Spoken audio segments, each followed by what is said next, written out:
मंटो के खतूत चचा साम के नाम। हमने गुज़श्ता वॉइस में 3 खतूत का अहाता किया था। अभी हम चौथा ख़त शुरू करने जा रहे हैं।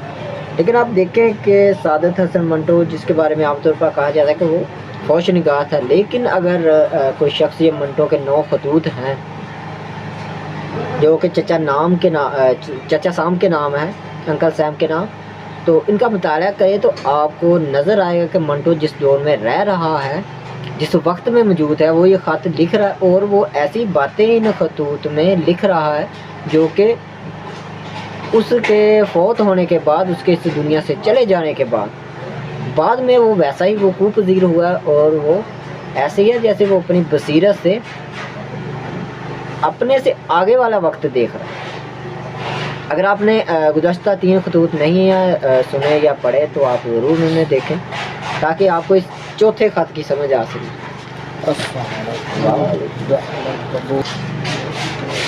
तो सादत हसन मंटो का ये चचा साम के नाम ये चौथा ख़त है।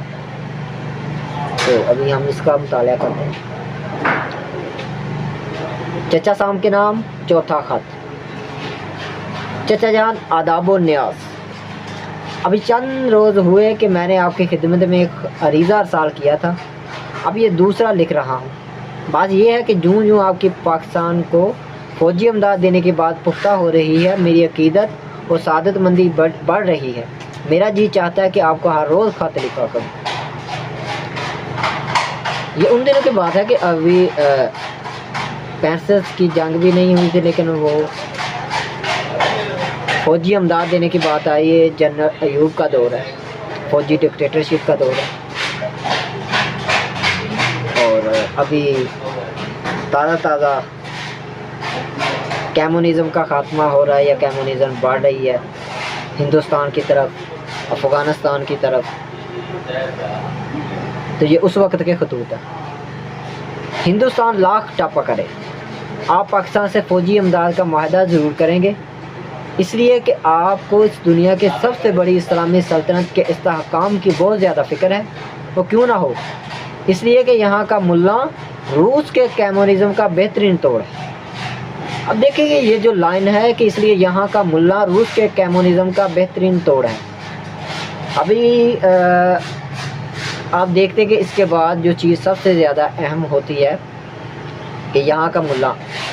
अब अफ़गान वार का जो अगर आप देखें तो अफ़गान वार में जो कुछ हुआ और रूस के ख़िलाफ़ जिन्होंने जहाद के नाम पर अफ़गान जंग की, तो वो कौन थे? वो पाकिस्तान ही से गए हुए मदारस के तलबा थे, जिन्हें मदारस से कायम किए गए इसी मकसद के लिए और इन्हें यहाँ पे ट्रेनिंग देकर अफ़गानिस्तान भेजेगा ताकि वो रूस के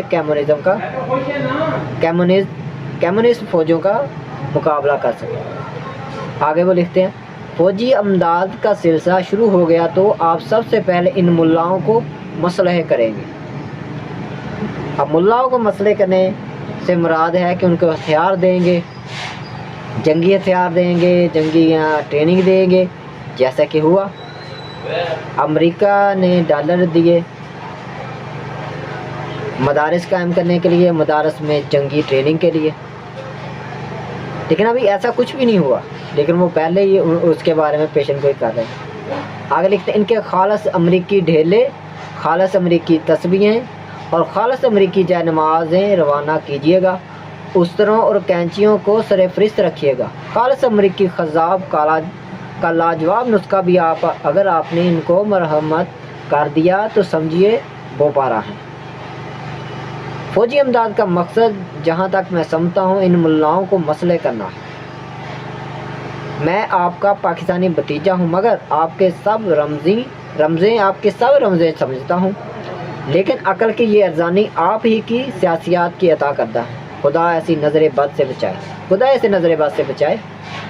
मुल्लाओं का ये फ़िरका अमरीकी स्टार में मसलहे हो गया तो स्वीट रूस को यहाँ से अपना पानदान उठाना ही पड़ेगा, जिसकी कलियों तक में कम्युनिज़म और सोशलिज़म गुले होते हैं।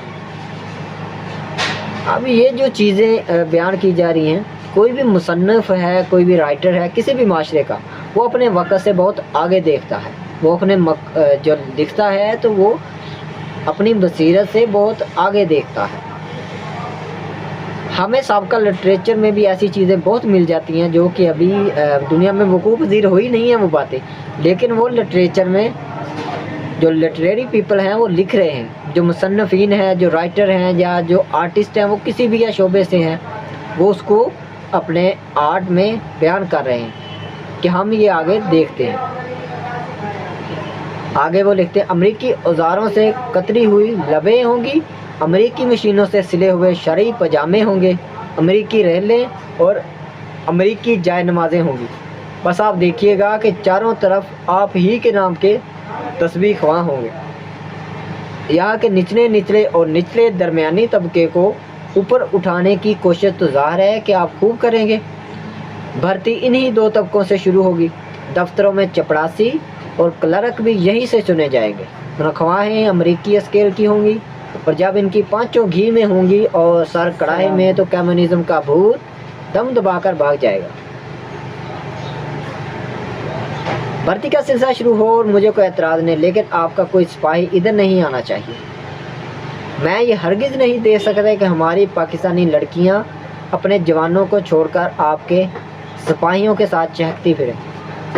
अब सादत असर मंटो जैसा कि उसके अंदर चुलबुलापन है, वो अपने चुलबुलेपन को फिर इसमें ही मजाक के तौर पर लेके आ जाए कि आप चाहें मुल्लाओं को जितना मर्जी असला दें, उनको ट्रेनिंग दें, उनको जो मर्जी दें, लेकिन आपका जो सिपाही हैं वो इधर नहीं आने चाहिए। कि हम पसंद नहीं करते कि हमारी जो लड़कियां हैं वो आपके जवानों के साथ, जवान सिपाहियों के साथ चखती फिरें। आगे इसमें कोई शक नहीं कि आप यहाँ खूबसूरत और तनोमंद अमरीकी नौजवान भेजेंगे, लेकिन मैं आपको बताए देता हूँ कि हमारा ऊपर का तबका हर किस्म की बगैरती कबूल कर सकता है। वो पहले ही अपने दीदे आपकी लॉन्ड्रियों में धुलवा चुका है, मगर यहाँ का निचला दरमियानी तबका ऐसी कोई चीज़ बर्दाश्त नहीं करेगा। यानी कि ये 1955 से पहले का दौर है जिसमें वो बयान कर रहे हैं कि हमारा जो ऊपर का तबका है वो तो आपका जो कल्चर है वो कबूल कर चुका है। यानी कि आपकी लॉन्ड्रियों में अपने दीदे अपनी आँखें जो अपना वो धुलवा चुका है। उनको तो कोई फ़र्क नहीं पड़ता कि आप अपने लौंडे भेजें, अपने सिपाही जवान भेजें और यहाँ की जो एलीट क्लास की लड़कियाँ उनके साथ चखती फिरें, लेकिन जो हमारा निचला और निचले से जो दरमियाना तबका है वो इसको पसंद नहीं करेगा कि आपके सिपाही आएँ और हमारी लड़कियों को इस तरह से उनके साथ चखती फिरें। मिडिल क्लास और लोअर क्लास ये बर्दाश्त नहीं करता। ये अपर क्लास के काम और अपर क्लास इसको बर्दाश्त कर लेती। आगे वो लिखते हैं, अलबत्ता आप वहाँ से अमरीकी लड़कियाँ रवाना कर सकते हैं जो हमारे जवानों की मरहम पट्टी करें, उनको रक्स करना सिखाएं, खुलम खुला बोसे लेने की तालीम दें, उनकी झंप दूर करें। इसमें आप ही का फ़ायदा है। यार वो कह रहे हैं आप लड़कियाँ भेज सकते हैं लेकिन नौजवान सिपाही नहीं भेज सकते। ये मंटो का एक लावालापन है और मंटो का एक अपना अंदाज है बात करने का, तंज करने का।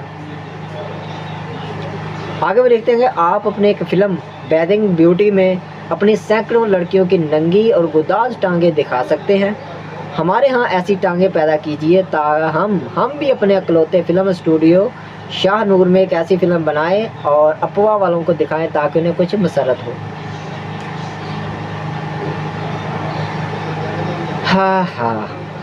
हमारे यहाँ अफवाह एक अजीबो गरीब शय तख्लीक हुई है जो बड़े आदमियों की बड़ी बहू बेटियों के शुगर का दिलचस्प नतीजा है।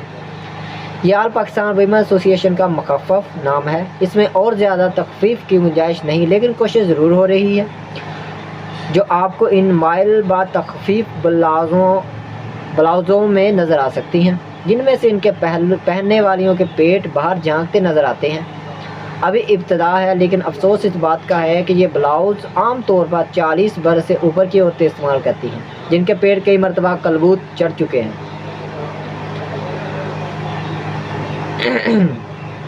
चचे जान, मैं औरत के पेट पर खा वो अमरीकी हो या पाकिस्तानी और सब कुछ देख सकता हूँ, मगर इस पर झुर्रियाँ नहीं देख सकता। अफवाह वालियाँ तखफ़ीफ़ लिबास के मुताल्लिक़ हर वक्त सोचने के लिए तैयार हैं, बशर्ते उन्हें कोई आज़मूदा नुस्खा बताए। मालूम नहीं वो मुंह ज़ुबानी बच्चे पैदा करती हैं या इन्हें कोई ऐसा गुर मालूम है कि सांप भी मर जाए और लाठी भी ना टूटे। यानी कि जब नॉर्मल डिलीवरी होती है या बच्चा हमल होता है तो उसके बाद जो हमल हो जाता है तो उसके बाद जो पेट है उस पर धारियाँ बन जाती हैं, सिलवटें पड़ जाती हैं।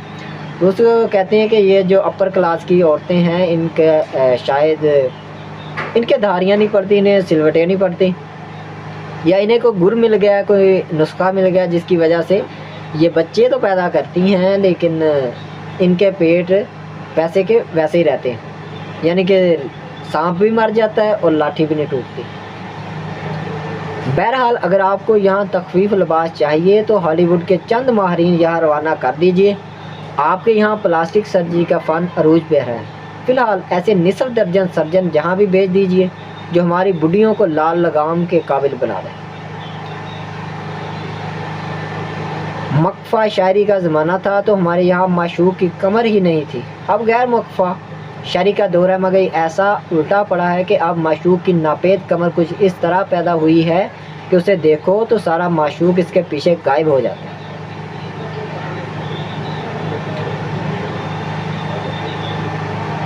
यानी कि पहले जो शायरी थी उसमें कमर ऐसे बल खाती हुई और पतली कमर थी, लेकिन अब जो माशूकाएँ पैदा हो गई हैं उनकी कमर नहीं कमरे हैं।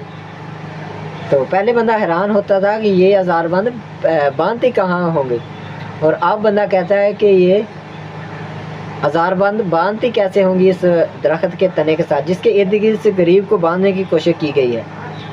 आप मेहरबानी फरमाकर बनफ्से नफीस जहाँ तशरीफ़ लाइए और फ़ौजी माहदा करने से पहले इस बात का फ़ैसला कीजिए कि यहाँ माशूक की कमर होनी चाहिए या नहीं, इसलिए कि फ़ौजी नुक्ता निगाह से ये बहुत अहमियत रखता है। एक बात और, आपके फ़िल्म साज हिंदुस्तानी सनत फ़िल्म साजी से बहुत दिलचस्पी ले रहे हैं, ये हम बर्दाश्त नहीं कर सकते। पिछले दिनों ग्रेगरी पिक हिंदुस्तान पहुंचा हुआ था। इसने फ़िल्म स्टार सुरैया के साथ तस्वीर खिंचवाई, इसके हुस्न की तारीफ में ज़मीन आसमान के कलाबे मिलाए। पिछले दिनों सुना था कि एक अमरीकी फ़िल्म साज ने नरगिस के गले में बाजू डालकर इसका बोसा भी लिया था। ये कितनी बड़ी ज़्यादती है। हमारी पाकिस्तानी एक्ट्रेसें मर गई हैं क्या? गुलशन आरा मौजूद है, ये जुदा बात है कि उसका रंग तवे की मानद काला है और लोग उसे देखकर ये कहते हैं कि गुलशन पर आरा चला हुआ है, लेकिन है तो एक्ट्रेस। कई फिल्मों की हीरोइन है और अपने पहलुओं में दिल भी रखती है। सबीहा है ये अलहदा बात है कि इसकी एक आंख थोड़ी सी भींगी है मगर ज़रा सी तवज्जो से दुरुस्त हो सकती है। ये भी सुना है कि आप हिंदुस्तानी फ़िल्म साजों को माली इमदाद भी दे रहे हैं। चचा जान, ये क्या हरजाई पना है? यानी जो लल्लू पंजू आता है उसको आप मदद देना शुरू कर देते हैं। आपका ग्रेगरी पिक जाए जहन्नम में। माफ़ कीजिए, मुझे गुस्सा आ गया है। आप अपनी 2-3 एक्ट्रेसें यहाँ भेज दीजिए, इसलिए कि हमारा अकलौता हीरो संतोष कुमार बहुत उदास है। पिछले दिनों वो कराची गया हुआ था तो उसने कोको कोला की 100 बोतलें पीकर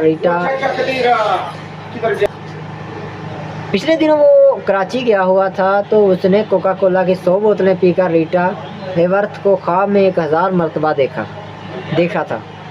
मुझे लिपस्टिक के मतलब भी आपसे कुछ अर्ज़ करना है। वो जो किस प्रूफ लिपस्टिक आपने भेजी थी हमारे ऊंचे तबके में बिल्कुल मकबूल नहीं हुई। लड़कियों और बुढ़ियों का कहना है कि ये महज नाम ही की किस प्रूफ है, लेकिन मैं समझता हूँ कि इनका किसी का तरीका ही गलत है। मैंने देखा है कि लोगों को ये शुगर फरमाते हुए ऐसा मालूम होता है कि तरबूज की फांक खा रहे हैं। आपके यहाँ एक किताब छपी थी जिसका उन्वान बोसा लेने का फ़न था, मगर माफ़ कीजिए, किताब पढ़कर आदमी कुछ भी नहीं सीख सकता। आप वहाँ से फ़ौरन बजरिया हवाई जहाज़ एक अमरीकी खातून रवाना कीजिए जो हमारे ऊंचे तबके पर तरबूज खाने और बोसा लेने में जो फ़र्क बदतरीक के एहसन वाजे कर दे। निचले और निचले दरमियानी तबके को फ़र्क बताने की कोई ज़रूरत नहीं, इसलिए कि वो इन तकल्लुफ़ात से बेशक बेनियाज रहे हैं और हमेशा बेनियाज रहेगा। आपको ये सुनकर खुशी होगी कि मेरा मैदा किसी हद तक आपके अमरीकी गंदम का आदी हो गया है। अब इसे हमारे यहाँ की आबो हवा रास आनी शुरू हो गई है, क्योंकि इसके आटे ने पाकिस्तानी स्टाइल की रोटियों चपातियों की शक्ल इख्तियार करने का इरादा कर लिया है। मेरा ख्याल है कि खैर सगाली के तौर पर आप यहाँ के गंदम का बीज अपने यहाँ मंगवा लें। आपकी मिट्टी बड़ी ज़रखेज़ है। इस अख्तलात से जो अमरीकी पाकिस्तानी गंदम पैदा होगी बड़ी खूबियों की मालिक होगी। हो सकता है कोई नया आदम पैदा हो जाए जिसकी औलाद हम और आपसे मुख्तलिफ हो। मैं आपसे एक और राज की बात पूछता हूँ। पिछले दिनों मैंने ये खबर पढ़ी थी कि नई दिल्ली में भारत की देवियाँ रात को अपने बालों में छोटे छोटे कुमकुमे लगा कर घूमती हैं जो कि बैटरी से रोशन होते हैं। खैर मैं ये भी लिखा था कि बाज़ देवियाँ अपने ब्लाउज़ों के अंदर भी ऐसे कुमकुमे लगाती हैं ताकि इनका अंदर बाहर रोशन रहे। ये उपज कहीं आप ही के तो नहीं थी? अगर थी तो चचा जान सुभान अल्लाह। मेरा ख्याल है कि आप इन्हें सफूफ तैयार करके भेजें जिसके खाने से उनका सारा बदन रोशन हो जाया करे और कपड़ों से बाहर निकल कर इशारे किया करें। पंडित जवाहरलाल नेहरू पुराने ख्यालात के आदमी हैं। वो इस बापू के शागिर्द हैं जिसने नौजवानों को यह हुक्म दिया था कि वो अपनी आँखों पर ऐसा शेड या हुड्डा इस्तेमाल करें जो नज़रबाजी से रोका करे। पिछले दिनों इन्होंने अपनी देवियों की ये तरकीब की थी कि सतर का ख्याल रखा करें और मेकअप से परहेज़ किया करें, मगर इनकी कौन सुनेगा। अलबत्ता हॉलीवुड की आवाज़ सुनने के लिए ये देवियाँ हर वक्त तैयार हैं। आप ये सफूफ वहाँ से ज़रूर रवाना करें। पंडित जी का रद्द-ए-अमल काफ़ी पुरलतफ़ होगा। मैं सिर्फ लिफाफे में आपको एक तस्वीर भेज रहा हूँ। ये पाकिस्तानी खातून की है जिसने मुंबई की मच्छरनों की चोली का सा ब्लाउज पहना हुआ है। इसमें इसके पेट का थोड़ा सा निचला हिस्सा झांक रहा है। यह आपकी ख़वातीन के नंगे पट्टियों को एक अदद पाकिस्तानी गुदगुदी है। गर कबूल अफ्ताज आवाज़ू शरफ आपका बरखुरदार भतीजा सादत हसन मंटो 21 फरवरी 1954।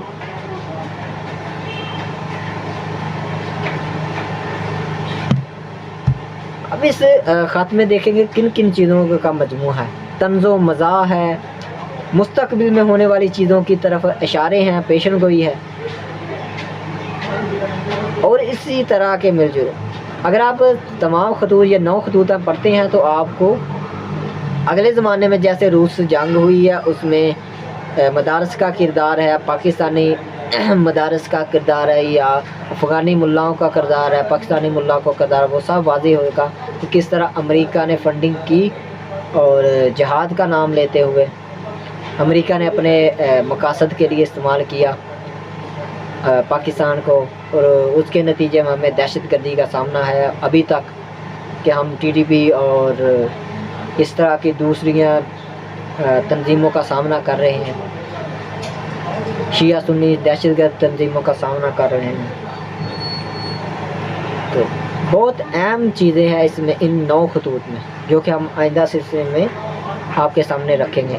अगर आपने पिछले 3 खतूत नहीं सुने तो आप इसी प्ले लिस्ट में बाकी के 3 खतूत भी सुन सकते हैं। मज़ीद आप राय के लिए हमें कमेंट कर सकते हैं। उम्मीद है कि आपको वीडियो पसंद आई होगी। तवील होने के लिए माजरत, लेकिन वो चीज़ें ऐसी है कि दरमियान में पॉइंट जो वाज़े करने पड़ते हैं। शुक्रिया, खुदा हाफिज़।